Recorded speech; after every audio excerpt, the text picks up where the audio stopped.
Go morning art. Return to the 100-day magical challenge. Think about magic every day for 100 days. If today is the 17th of July, that'd give us 7, 14,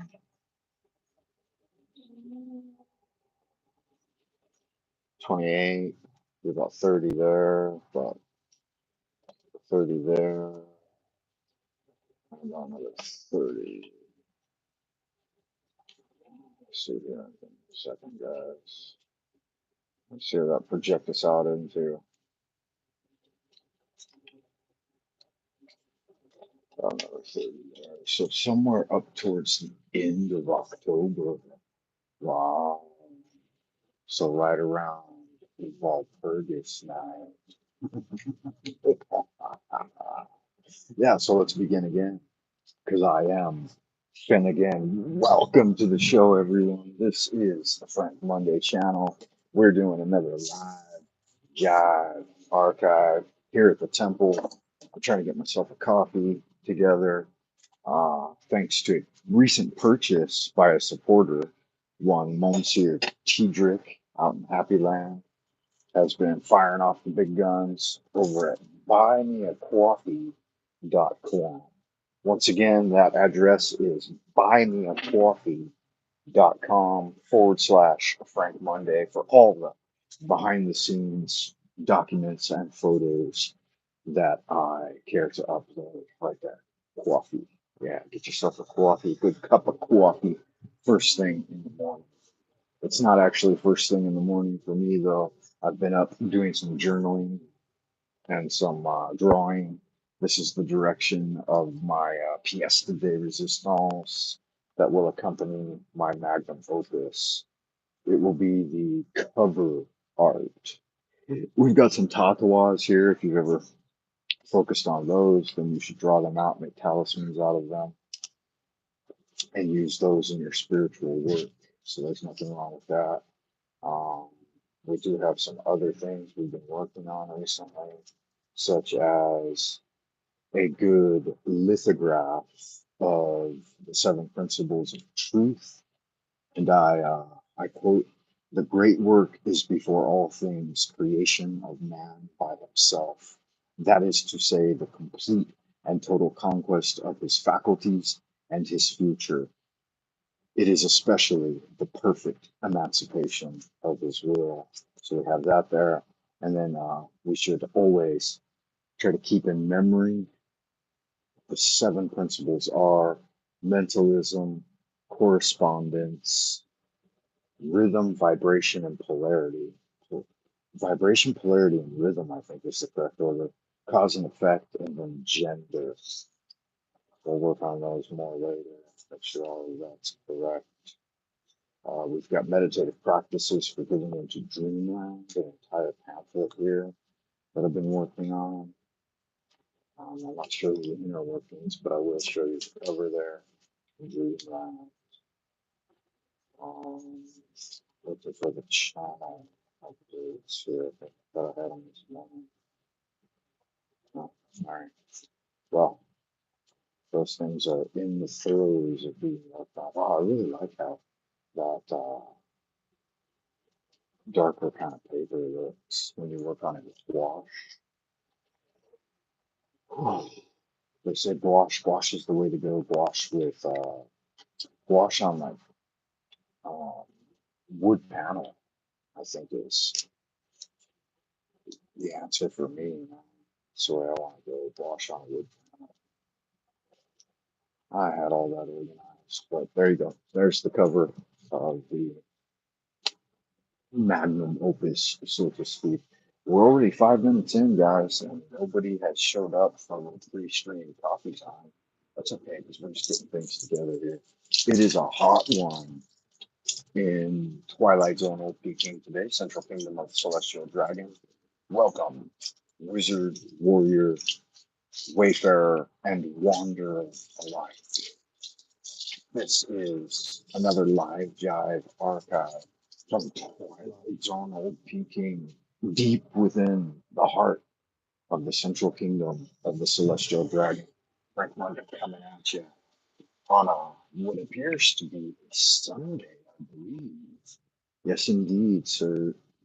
Yes, indeed, ladies and gentlemen. It is a Sunday in the capital. So Sundays are beautiful days of worship and adoration for many people. Wow, that fan's kind of loud when I'm standing right under it. It's okay. Gotta wipe down. I always like to wipe down the countertops before I get my coffee going. That's the way to get her done. Yeah, so I've been up early this morning, journaling and reading a little bit and listening to some of the updates. It's funny because so many things that happen in the public sphere, there's kind of a AOC shaking her ass out on Capitol Hill, and what else has been going on? Some new movies and stuff. It all just doesn't even seem to matter when it comes right down to it. Hey, look, we've got a visitor out in the ideas room joining us for coffee this morning. It is Simon 1532, and he's got a nice uh, bit of Irish clover there for Mr. Monday. Thank you for that, Simon. I appreciate that. I hope you are doing well today, Simon. It's a hot one out here in the capital, Simon. I'm trying to get some coffee ready. You drink coffee, Simon?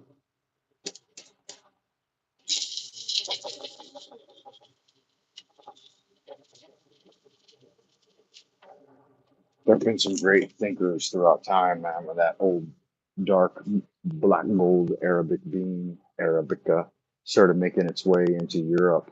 Uh, Voltaire was a French or Italian philosopher. I believe he was part of the French Enlightenment.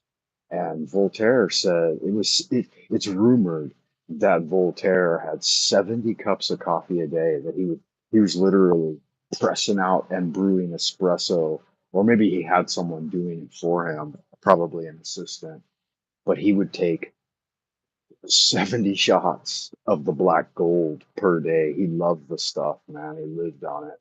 Yeah, you love the mud too. So you're a Voltairean then. For us thinkers and drinkers of the black bean, we are following in the footsteps of the great philosopher, the most prolific writer in history. I think he's been, I mean, other than like Shakespeare or Francis Bacon, uh, Voltaire is known as a man of letters. Indeed, he wrote quite a bit. I think it's some 20,000 individual works and another something like 60,000 communications between other great thinkers of the time. Just had a bowl of cherries. Yeah, it's been hot in Ireland for Ireland. And you love the mud. Good man. Good to see you out there in Happy Land, Simon. 70. Yes, it seems nuts. 2 years ago, coffee can enlighten, but also make you nuts. Yeah, you should take it easy on the coffee. I don't recommend 70 cups a day. Uh, I can go a few days without drinking my coffee, but I like to have it. And even modern doctors say 4 or 5 cups a day is not excessive. I think the ideal is 2 or 3. So maybe a cup or so in the morning, and then maybe a cup or so in the afternoon. And that's about what I'm at. I drink about I drink about 2 or 3 cups a day. But as Monsieur Tiedrick was pointing out one time, he said that I do make my coffee a little strong, and I thought, yeah, I could probably ease off a little bit on the bean totals. I don't weigh it; I just scoop it. But I took that into account, and I have backed off just a little bit on the coffee, on the scoops per cup. So if that means anything to you, it does mean a little something. Whew, gotta get that water boiled. Let's get these beans finished off first. I don't like to try to overload the power grid. by grinding the beans and boiling the water at the same time. Uh, Electric kettles are popular worldwide, other than the U.S. I mean, they're becoming more popular now, but um, up until the recent past, the electric kettle has never really been the go-to for the American coffee consumer. They like to use the percolator. And so I thought about doing the percolator, but there was no access to any kind of infrastructure for doing percolated coffee here in China. I mean, there wasn't really a market for it when I got here. And actually, when I moved to China, I was already nearly 30 years old, and I didn't really drink coffee. I was more of a green tea kind of guy. And I drank a little coffee in college, but not a lot, honestly. I never really got into the whole coffee thing. But when I got here to the central kingdom of the celestial dragon, there was an interesting phenomenon taking place. They were like systematically introducing young Chinese people to the idea of the coffee shop. And so on national television, they were playing the popular hit American TV series Friends. I don't know if you guys have ever watched Friends. The characters' names are like Ross, Chandler, Joey. That's the three men. And so three men and three women in their um, early to mid 30s live in the same apartment complex and interact with each other like a sitcom, situation comedy type thing. And then the girls were Monica, Phoebe, and Rachel. And so they have relationships, but the whole thing centers around the central perk. And so they actually implemented that into Chinese society, this idea of the coffee shop being a center of cultural development and socializing and finding a life partner and this kind of thing. And so they were really like driving it into the college level, collegiate level culture of China 20 years ago. And I thought it was interesting. I'm like, how could how could the American sitcom Friends be like one of the most iconic, popular TV shows in China? And so they did that for a couple of years, and there weren't really any coffee shops here. And then, like within just a couple of years' time, when the seeds had been sown, the predictive programming had been sown, then suddenly Starbucks. Well, Starbucks already had a flagship store like in the Forbidden City, which is also fascinating.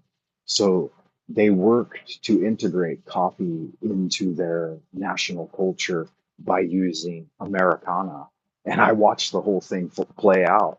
And as a social commentator at the time doing stand up comedy, I made some jokes about it and I thought it was pretty funny, but quite fascinating how that worked. I mean, coffee has always been seen as a kind of it's both a stimulant and it creates a narrow mental focus, and so I got boiled that with kind of like the kettle, but then it's it's always kind of been a part of the industrialization. um you may know that the French Enlightenment actually took place in cafes, and coffee was a big part of it. And so there's something about it, the bean, that changes the structure of thinking, and you start to analyze and solve problems and become somewhat more creative, and so on and so forth. And again, you're dealing with a culture that normally didn't use coffee; they used teas and stuff. But yeah, they did that there. And it was co-opted. I mean, national television, you can't get anything on television without the approval of government. And then the Friends sitcom also became a phenomenon for teaching English, like a vehicle for teaching English. And so, like I said, in hand with that, hand in fist with that, coincided the opening of Starbucks and other Pacific Coffee Company and other coffee companies in the major cities. In fact, in Beijing alone, in like around right before the time of the Olympics, around 2006, 7, and 8, the Olympics were in 2008. Beijing opened 500 Starbucks in the city, 500 of them. It went from one at the Forbidden City when I got here. I don't even think it was there yet. I think it opened in like 2003, and I got here in '01, aught one. So I got here in the early aughts. But it went from one to 500 within just a few years' time. And so, yeah, they uh, they predictively programmed that into the young guys and got them using the coffee shops. So let me catch up with the ideas room here while my electric kettle warms up over there. Uh, so the last comment was Simon. He says he drinks coffee every day, two, three, four, two, three, four, sometimes six. Mix it up, never the same equation. Yeah, break through the redundancy on the monotony of the daily grind. Uses Aeroespresso and it costs 35 euro. 35 euro for like what, one coffee? Or like for, I don't understand what that means, man. That seems like a lot of money. Um, we've got a guy named Mostly Plant Based, either a guy or a gal. I don't know where you fall on the spectrum there, Mostly Plant Based. I don't know if you're um, male or female, because there, as we know, there are only two genders. Um, when I lived in Japan years ago, there was a coffee campaign featuring an American actor. I can't recall the ad, but it was him saying in English, "Coffee sharpens the mind." I do wonder why coffee is so heavily promoted. Yeah, maybe society gets. So that was from Mostly Plant Based. Welcome to the channel, Mostly Plant Based. Um, I find mostly plant based that I'm mostly plant based too in my diet for the most part.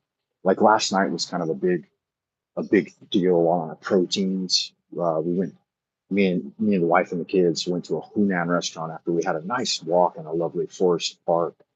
But we ordered up a bunch of different dishes, and we had liver, a big dish of liver, pork liver, I believe, and then we had um, fish eggs, like not caviar, but just the general roe that they get out of the belly of the fishes, and they stir fry those up with some spices. And then we had a classic, iconic, worldwide, right? This worldwide famous is the sweet and sour pork or sweet and sour chicken, whichever one you want. But we had the pork, so we had the sweet and sour pork. We were having some pig, a couple of other dishes. They do a really delightful. So we, again, heavy on the proteins last night, but that was because we had done a lot of physical, muscular exertion, at the park, and we wanted to replenish that aspect of our physiques. But anyway, they did a really wonderful thing they call slapped cucumber. I mean, that's a direct translation. That's not how you would translate it into Western language as an entree, but that's the exact Chinese name for. They serve it at every restaurant, and it's called Pai Huanggua. So Huanggua is cucumber, and Pai Huanggua is actually directly translates into yellow flowered melon, right? And is a cucumber a melon? I guess it is. It grows on a vine. Um, so slapped cucumber, and what they do is they take the cucumber. All right, I don't know if I have a cucumber handy. I might. I frequently do. I don't see any cucumbers. I do have a banana, but let me stay focused here. Anyway. So they take the cucumber and they slap it with the flat of the cleaver.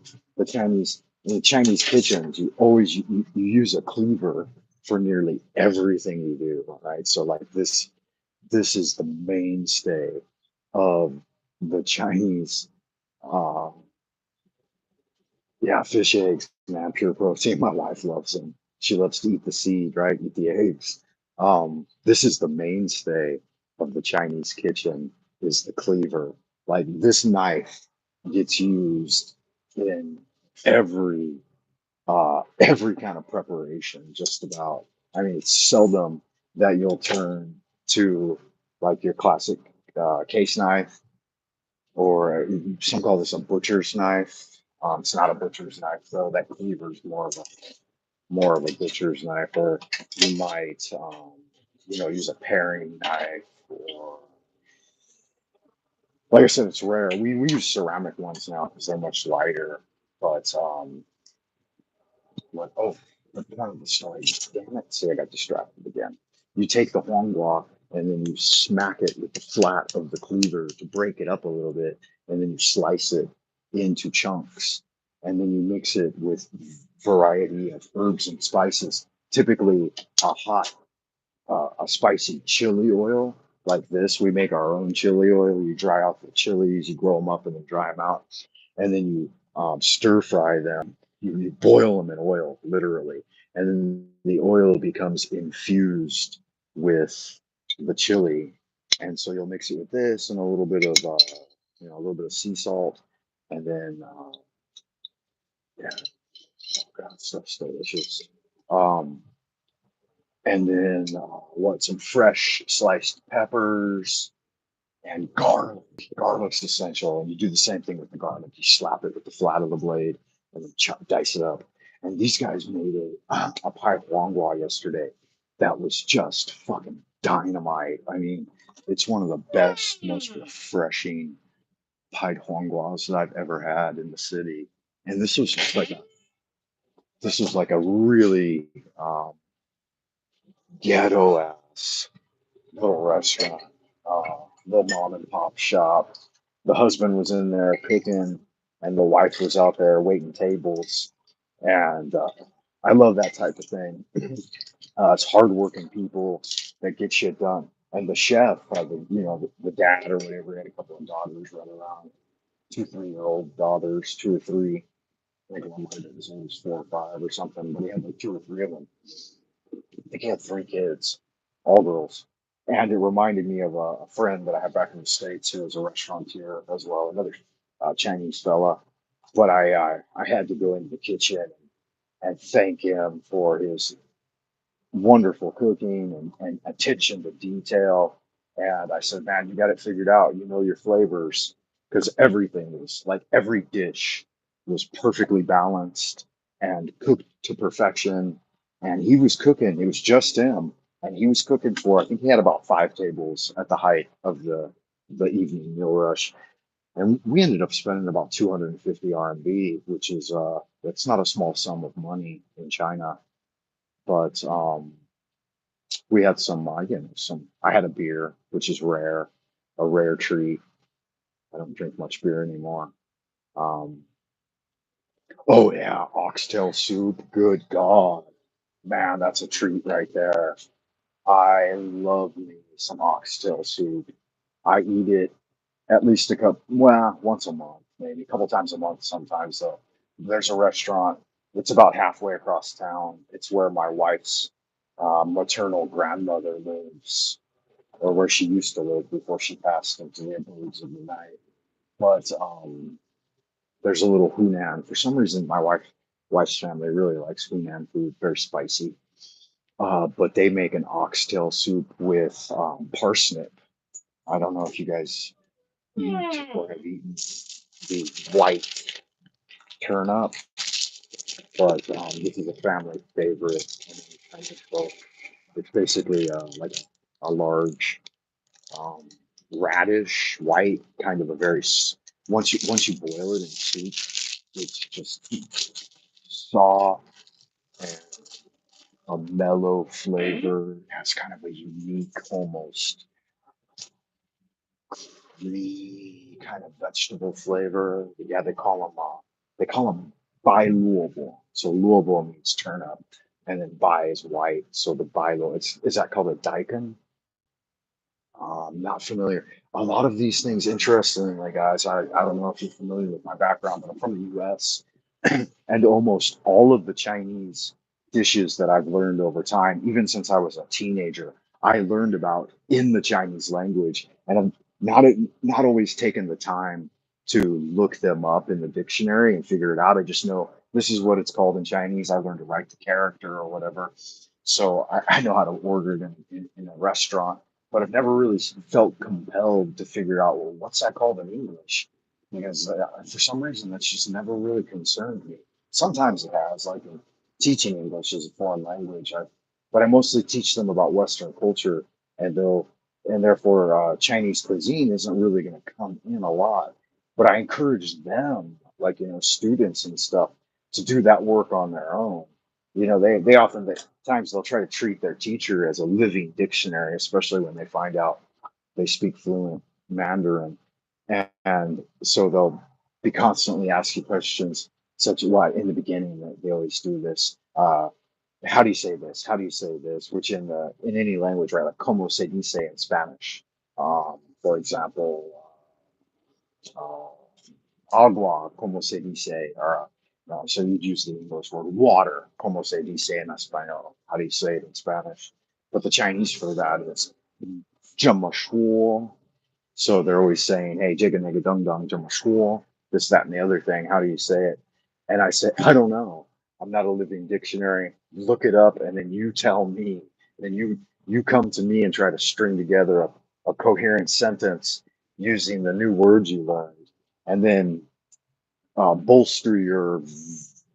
I try to encourage them to keep an English journal, right, at every level. Well, I don't teach younger levels anymore, but definitely at the collegiate and postgraduate level, keep an English journal, keep a magical journal, keep a diary, right? Keep anything that you're interested in learning. You should keep your own consistent records on your progress in that field. So I always find this. I like to think of myself as an educator, that I'm more like Socrates, and that I'm kindling the flame of curiosity and interest. And it's not my job to fill them up with my own ideas, or even, like I said, even the work as their translator. That's why you have a dictionary. So that was kind of a meandering into the methodology of working as an ET. It doesn't really appeal to many people. Yeah, the Socratic method, right? So I try to pull it out of that. Why are you thinking about that? Why do you want to talk about that? What are the connections? What is the deeper implication there? Of course, this is just for senior high, college kids, and then young professionals. Those are the main areas that I've worked as an English teacher here in China. And I've worked a number of roles in that capacity, anywhere from like corporate team leadership packages, you know, hypnosis. I had a buddy over here for a while, Hypnosis. That was his code name. But he was deeply interested in the workings of NLP, neuro linguistic programming, and Erickson's Ericksonian hypnosis tactics. And he in training himself to become a more proficient hypnotherapist, he gave me free sessions as a guinea pig on all of his early studies into the field. And he invited me and encouraged me, and I was interested in it too, to study the field with him and go to seminars as far as London. He even went to London, England. He just flew out there especially to study with a master hypnotist. And I had passing interest in the field even since a young age, because I was a patient of a hypnotherapist, but pretty famous one in Southern California. But honestly, my whole thing with hypnosis has always been self hypnosis, and I figure if you train hard enough and you know the foundations of neuro linguistic programming and you work as an educator, then that's kind of your gig anyway. You're either a naturally talented, magnetic and charismatic personality in the classroom, or you're not. And so those are definitely skills that can be refined over time. But true hypnosis is to lure them in, right? Lead them in, and then settle their level of ideation so that they're just absorbing whatever it is you're conveying to them without much blockage, right? Without much scrutiny by the critical factor. And so once you're learning to bypass that critical factor, then whatever you're doing and saying in the environment is going directly into their subconscious anyway. And it's going to go in there anyways, but it'll be filtered in different ways depending on how you go about it. So, yeah, it's a worthwhile field of endeavor, but it's not something that I wanted to specialize in. And I think part of that is due to Robert Anton Wilson reading his Prometheus Rising in the early days of my education and understanding the approach to like Carl Jung's four primary archetypes, and Timothy Leary's eight circuit model of the brain. And then Dr. Bob Wilson, he brought to the thing the idea of shifting the attention point. So it, from what I understand, this was prior to the time of Carlos Castaneda, and Dr. Bob explains the shifting of the attention point not the same way as Carlos Castaneda in the Path of the Yakai Warrior, but he describes it in a way that's palatable to a Western mind, in a way that no other author I've ever found has been able to do. So if you have not read Dr. Bob's Prometheus Rising, well, his Illuminati trilogy is really a yarn as well. It's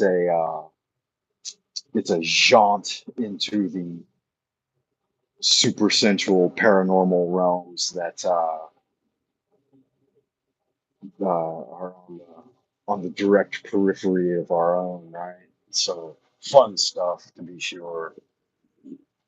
But my point being, if you haven't experienced Dr. Bob in his full glory, then you should definitely give it a go. He's an entertaining fellow. Yeah. So uh, the whole thing there was oh, the quote by Dr. Bob that I wanted to tell you guys. That's where I had left off. Um, so Dr. Bob said, and I think he was quoting someone else. He might have even been quoting Carl Sagan. Yes, Robert Anton Wilson, Dr. Bob Wilson. The title of the book I'm referencing here is called Prometheus Rising. And it's a great volume, thin volume. It was actually his doctoral thesis in, I believe, 1986. He wrote a doctoral thesis for his degree in psychology. But he's got a quote in there. I think it's by Carl Sagan. Correct me if I'm wrong if you do read the book. But he says that specialization, he says a man, so the whole thing's kind of long. Maybe you guys have heard it before, but it's a little bit long. He says a man should be able to build a house, cone a ship, um, start a fire, cook a meal, raise a baby, dress a wound, live with joie de vivre, and die valiantly in battle. He says that man is a master, is a what is that, jack of all trades and master of none. And he says that that's important. Man should be very versatile and multifaceted in his skill set.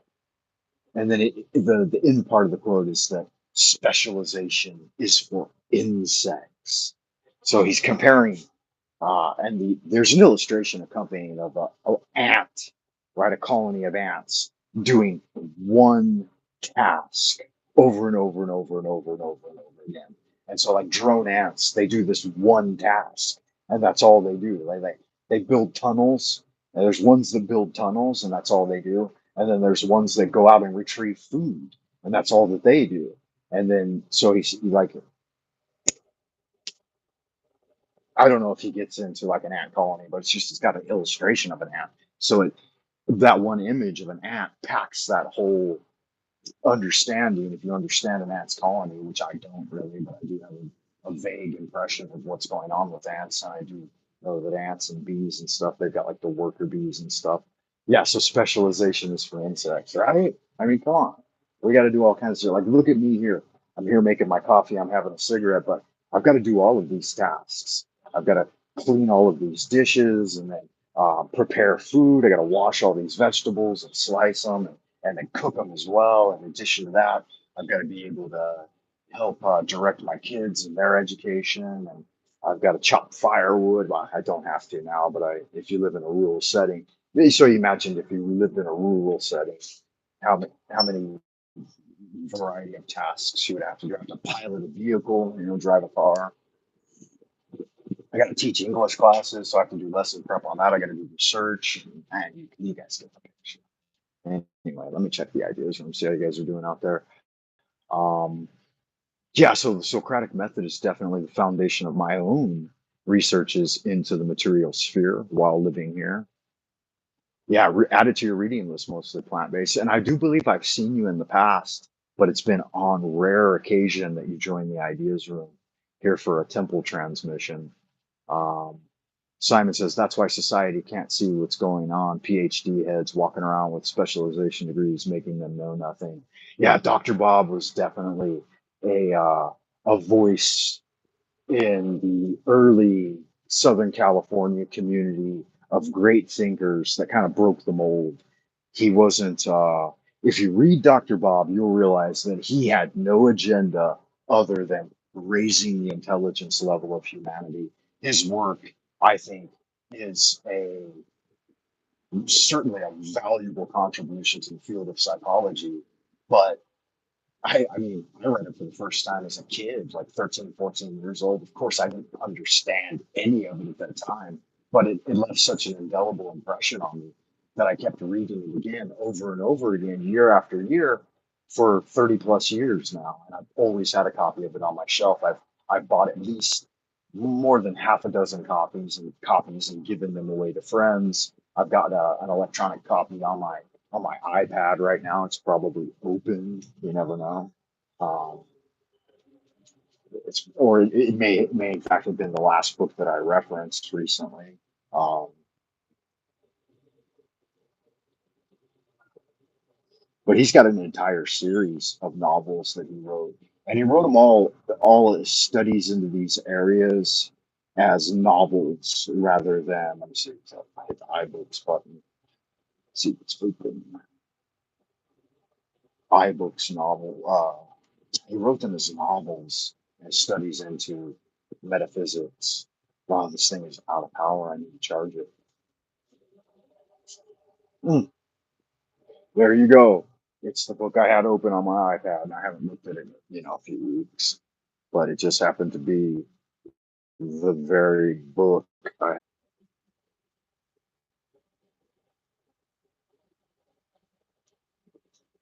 We lost connection, guys. Are we back? Are we back, guys? We lost connection, man. Are we back? Give me a yo if we're still back, man. If you guys can hear me, give me a yo out. Happy I appreciate that. So he dedicated the book. I was saying that the first printing of the book was in 1983. It's been published, it's been printed 12 times, reprinted 12 times by 2000. The cover art is by Stan Slaughter. The address for all inquiries are New Falcon Publications, 1739 East Broadway Road, Suite 1 277, Tempe, Tempe, Arizona, 85282, USA.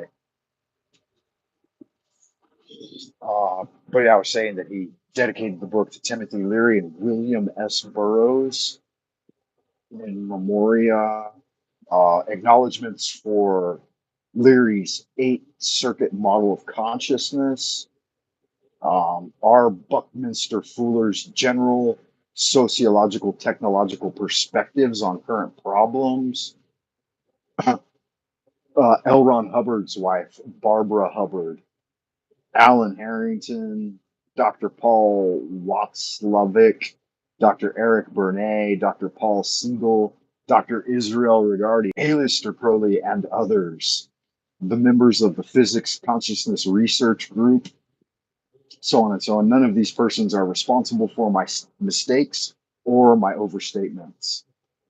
Yeah, he's got a good sense of humor. It's broken up into, I believe, 19 chapters. The first chapter is called The Thinker and the Prover. Great stuff. 14th chapter is the meta programming circuit. That's the one we deal with in meta consciousness, right? Self hypnosis is all about meta programming.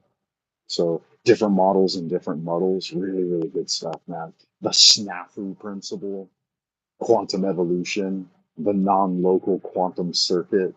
And then finally, the 19th chapter is entitled Prometheus Rising.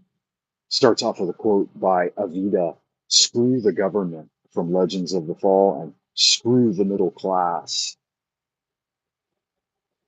He says, like most of my books, this text emerged only partly from my conscious design and partly from suspicious accidents. Yeah, if you go down the rabbit hole on this one, man, you'll have a lot of fun. This is a definitely, and it'll take you into realms that you may or may not care to research in any depth. like Finnegan's Wake, one that I could never, even now, 30 years later, I can't even crack the cover of Finnegan's Wake without turning into an entirely different type of human being. If you want to see me on a 7-day bender, then hand me a copy of Finnegan's Wake, and I'll be mumbling in the streets, attempting to make myself homeless. So there's definitely something there. I think Wilson made a great contribution to our realm. Um, and I don't believe that he's very obscure. I think a lot of people probably know about him. Yo, yo, yo. All right, you're back. Welcome back. Okay, I see the problem, guys. The cell phone is showing a low power, and so it's starting to track or starting to stall out. And so I'm going to have to bring this session to an end, and then I'll jump on the laptop. I'll get myself settled with my coffee and my notes, and then we'll come back for round two of the live jive archive. I appreciate y'all, good looking, sexy folks tuning in. Make sure you hit the thumbs up and leave a comment later on the video once it posts to YouTube. Thanks for tuning in, guys. I will be back in a flash over at the laptop and the desk. Good to see you, Simon. Thanks for tuning in, man. As above, so below. Good magic to you as you wander into the abodes of the future, and stay well.